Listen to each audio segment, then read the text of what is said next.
гадны хөндлөгч дээр суусан хэрэг тагтааг хараад муухай хашгиран уаална.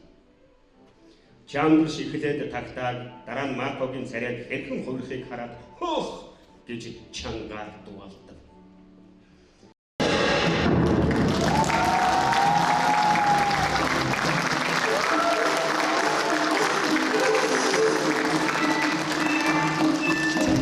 Энэ тоглолтын дээр маань найруулагч нэлээд гол ролтой ажилласан. Нэгдүгээр, хоёрдугаарт өмнө бид нэг зохиолыг сонгож аваад эхнээс нь төгсгөл хүртэл уншиж үзэгчтэй хүргэдэг байсан бол энэ удаад маш зузаан роман сонгож авсан болохоор гол дүрийнхээ хоёр шугамыг бариад үзэгчтэй ерөнхийдөө роман нэлээд товчилж хүргэсэн тэрүүгээр онцлогтой байлаа.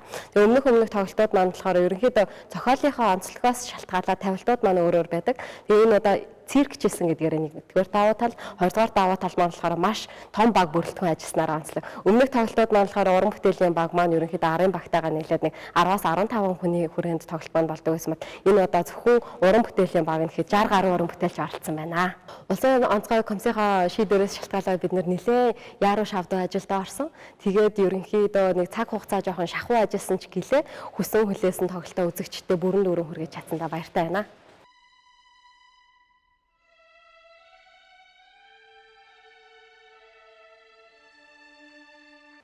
Одоо яг эх орондоо ирээд хийсэн анхны бүтээл маань боллоо. Тэгээ яг уншлагын театрыг цирктэй хослуулсан анхны тоглолт гэж болно.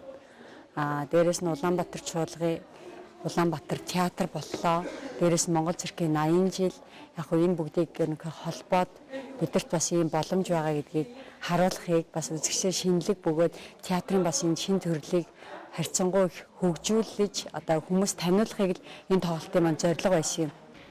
Хариуд нь бүсгүй нэгэнтээ тэр өөрийн түмэн хүн бужигнсан үдшилгийн танхимын гол үнссэнтэй яг адилаар үнсэн. Ер нь яг би бол тайзан дээрээс богино өгүүлгийг үзэгчдэд уншиж хүргэдэг тийм. Тэгээ ер нь бол уншлагын төрлөөр бас нэлээдгүй ажил хийж үзсэн юм л дээ. Тэгээ энд бол хамгийн гол нь цаг 30 минутын хугацаанд тэр Арманы хэсгээр бас циркийн ертөнцөөр үзэгчдэйг бол аялуулсан байх гэж бодож байна. Анх санал тавихад бол мэдээж дуртай хүлээж авсан. Би ч одоо тайзан дээрээс юм уншилгүй нэлээд удацсан байсан. Тийм учраас бас нэг тий оролдоод үзье. Ер нь өөрөө хаана явж ийн нэг өөрийгөө үзье гэж бодоод. Гайгүй сайхан амжилттай болох шиг боллоо шүү дээ.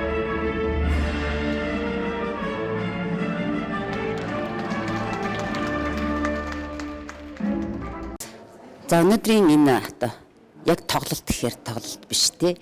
Яг ингээ театр руу гэхээр театр биш. Ер нь бол одоо сүүлийн орчин үеийн энэ одоо синтез урлагийн энэ сайхан шин төрөл жанрыг үтсэндээ бол маш их одоо баяртай байна. Дээр нь бол энэ шин гарч байгаа энэ одоо зүрүүдийг үзэж байхдаа бол зарим тохиолдолд бас янз янз сэтгэл төрнө шүү дээ те. Өнөөдөр бол би их баяртай байна. Надад маш их таалагдлаа. Би бүр хүүхдүүдэд аваад ирдэг байж, хүүхдүүдэд энэ циркийн урлаг гэдгийг харуулдаг байж, дээрээс нь энэ одоо сошиал ертөнцид ингээ хүмүүс ингээ юмыг үздэг болцоо. Тэгтэл ингээ сонсоод уран зохиолын сайхныг тэр уншигч, өгүүлэгч яаж шимтэж гоё уншиж хүнд ойлгуулж чинь, яаж гоё хөтлөгч хийж чинь гэдгийг бас хүүхдүүдэд харуулдаг байж, үзүүлдэг байж гэж бодож байлаа. Надад бол үнэхээр сайхан таалагдлаа. Одоо жүжигчин ялалтаа баяр хүргэе, төслийн хамт олонд бас баяр хүргэе, цаана байгаа циркийн бүтэн баг бүрэлдэхүүнд одоо баяр хүргэе, та нартай одоо хайртай шүү гэж хэлье. Уншлагын театр гэдэг маань бол бас өөрийн гэсэн өвөрмөц онцлогтой.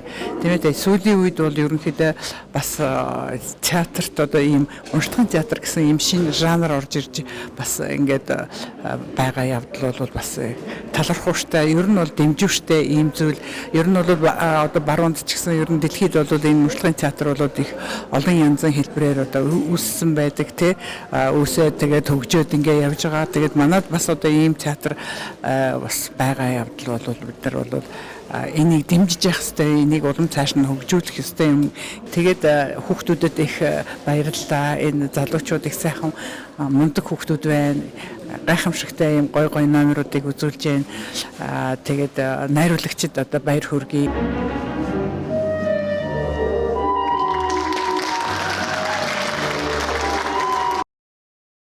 Маш их баярлалаа. Үнэхээр сэтгэл тогтлуулсан. Үнэхээр зөвхөн ингээд ховтоо ховтон цоглоод айгу үнэхээр гайхамшигтай байгааг өнгөрөөлөө. Бүх зүйл шинэлэг, тавиулт өмнө нь хийж байгаагүй төлөвлөрөө хийсэн болохоор үнэхээр гайхамшигтай байлаа. Үзэгчд маань ч гэсэндээ ичидийн араагаар аялсан гэдэгт итгэлтэй байна. Хүүрнэхгүй одоо тэр энэ урлагийг биеэр өгүүлэхийн урлагтай хослуулж за тэр уншсан тэр өгүүлэхүйг одоо биеэр үзүүлэх тийм ээ. Хойно бараг одоо өстө нөгөө 3D кино болтно гэж үзүүлнэ гэдэг бол бас нэг шин төвшний юм байна гэж би хараад өнөөдөр суужлаад дүр дороод тэгээд ингээд тоглох бас сонирхолтой байлаа. Өөрөө ингээд жүжигэн дотор ороод ингээд яваад байгаа юм шиг өө тийм сонирхолтой байлаа.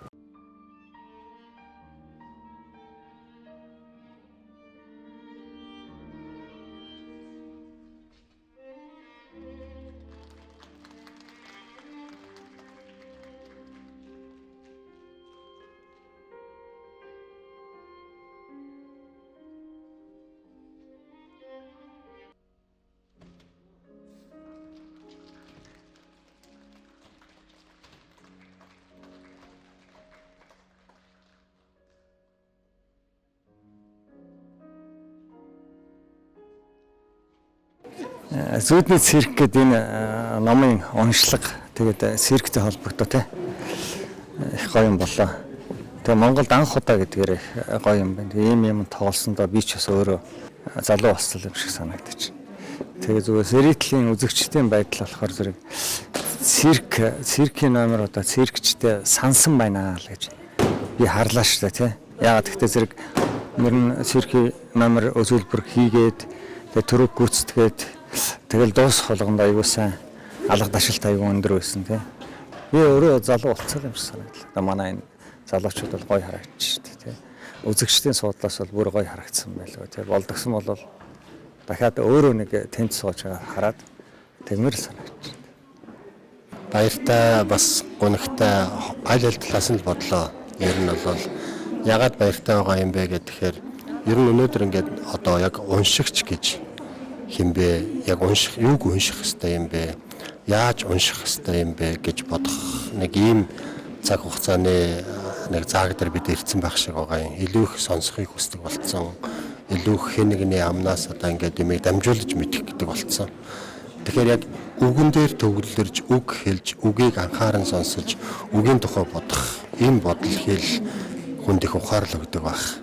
Тэгэхээр энэ одоо уншилт энэ уншилт биднэрт бас эргээд бидний мартаж байгаа зүйлийг сануулж байгаа талаас бид нар төвлөрөх өөр дээр анхаарах боломжийг олгож өгж байгаа талаас нь бол энэ манай театр урлагийн сургуулийн одоо төгсөгчдийн санаачлан хэрэгжүүлж байгаа энэ ажил бол их нийгэмд их өргөөжтэй байх байхаа гэж ингэж бол бодож байна. Гонхтой тал нь яагаад вэ гэхээр энэ залуучууд цэргийнхээ менежмент, цэргийнхээ байранд одоо үзүүлбэрөө үзүүлж исэн бол ямар их өндөрт хөрөх бол тий ямар их ихтгэлтэй байх бол тэдний нүднээс тэдний царанаас ямар их гэрэлгээгээ гэрэлтэх бол гэж ингэж бодохоор жаахан тийм харамсалтай.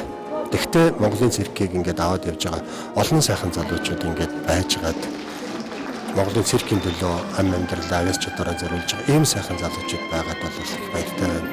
Тийм болохоор Монголын циркийн урлаг, Монголын театрын урлаг, ер нь Монголын урлаг одоо хөгжим бадрах энэ залуучуудынхаа хүч авьяас мэдлэг боловсролын хүчээр тэгж дээшлэх ийм ирээдүйд ерөөсөн маргааш л байгаа юм байна гэж би бол хойдоо бодлоо их баяртай байна. Эх орныхоо энэ тайзан дээрээс энэ гайхалтай одоо үзүүлбэрийг үзсэндээ маш сэтгэл хангалуун байна. Тэгээ тоглолтын найруулагч гэсэн бас шинэлэг онцгой байлаа. Оператес цэцэг надад цэцэг бэлгэлж байгаа юм байна гэж бодсон чи гин тайзан дээр гараад тэгээ салфетиктэй харсан чи $100 болгоод өгчихсэн бичин маань.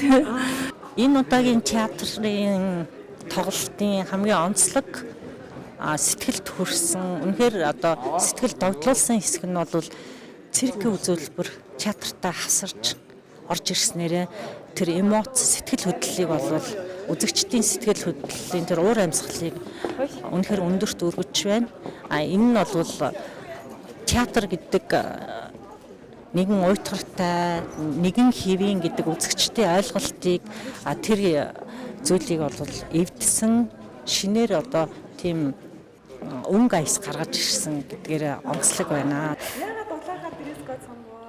За энэ улаан хар дресс кодны учрыг номоо уншаад тайлаасаа гэж та бүхнийгээ хүсэж байна. Монсодор хэвлэлийн газар маань бид бүхний одоо тоглолттой тохиолдуулан зүүдний шинийн цирк зохиолоо дахин хэвлэсэн байгаа. Тэгээд дахин хэвлэлтэнд орсон номоо уншаад яагаад хар цагаан хувцас өмссөн бэ? Тэрнийхээ тайллыг олоорой гэж үзэгчтэй захимаар байна. Энэ номныхоо яг жижигэн зохиолын дагуу 50 хуудсын л уншсан байгаа. Одоо бодохгүй бүх хуудасаа уншиж дуусахыг үнэхээр тэсээ одоо хүлээж байна. Өшөө илүү гайхамшигтай HD орноор аялах байх гэж найдаж байна. Та бүхэн ч гэсэн гоё намаа авч уншаарай.